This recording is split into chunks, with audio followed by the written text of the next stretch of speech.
ప్రణయ్, ఈ మధ్య మన వాళ్ళందరూ ఈవినింగ్ స్నాక్స్ బాగా ఇంట్రెస్ట్ చూపిస్తున్నారు.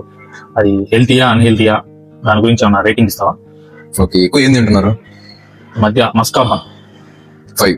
అది వితౌట్ బన్ అయితే మస్కా అయితే బెటరే. కాకపోతే ఆ మస్కా అనేది బటర్ షుగర్స్ అన్ని యాడ్ చేయడం వల్ల అది అన్హెల్తీ కిందకి వస్తుంది. అకేషనల్ గా ఎప్పుడైనా తినొచ్చు కానీ డైలీ అయితే మంచిది కాదు. బొరుగులు మిక్స్, 8. ఆయిల్ తక్కువ వేసుకుంటే మంచి స్నాకే. పానీపూరి, అది మేము మంచి ప్లేసెస్ చూసుకొని తీసుకోవాలి. మన కాలువల పక్కన దోమలు ఉంటాయి, అది తినడం వల్ల మనకి డయేరియా వస్తుంది, ఫుడ్ పాయిజన్ అయ్యే ఛాన్సెస్ ఉంటాయి. అది 5. చికెన్ పకోడా, 4. చికెన్ లో ప్రోటీన్ ఉంటుంది కానీ అది ఆయిల్ ఏంటంటే ఎక్కువ రీయూజ్ చేస్తారు, దానివల్ల ట్రాన్స్ఫాట్ అనేది వస్తుంది. ఆ ఆయిల్ యూజ్ చేయడం వల్ల మనకి హార్ట్ స్ట్రోక్ ప్లస్ మనకి హార్మోన్ బ్యాలెన్స్ తప్పే ఛాన్సెస్ ఉంటాయి. అది తీసుకోవడం ఎప్పుడైనా రేర్ తీసుకోవడం మంచిదే కానీ డైలీ తీసుకుంటే మనకి ప్రాబ్లమ్స్ అయితే ఫేస్ చేయాల్సి వస్తుంది. బోండా, 3. నూడిల్స్, 3. జీ కార్నర్స్, ఎగ్ వైట్ సలాడ్, ఇంకో 10. చాట్స్, 8. టీ,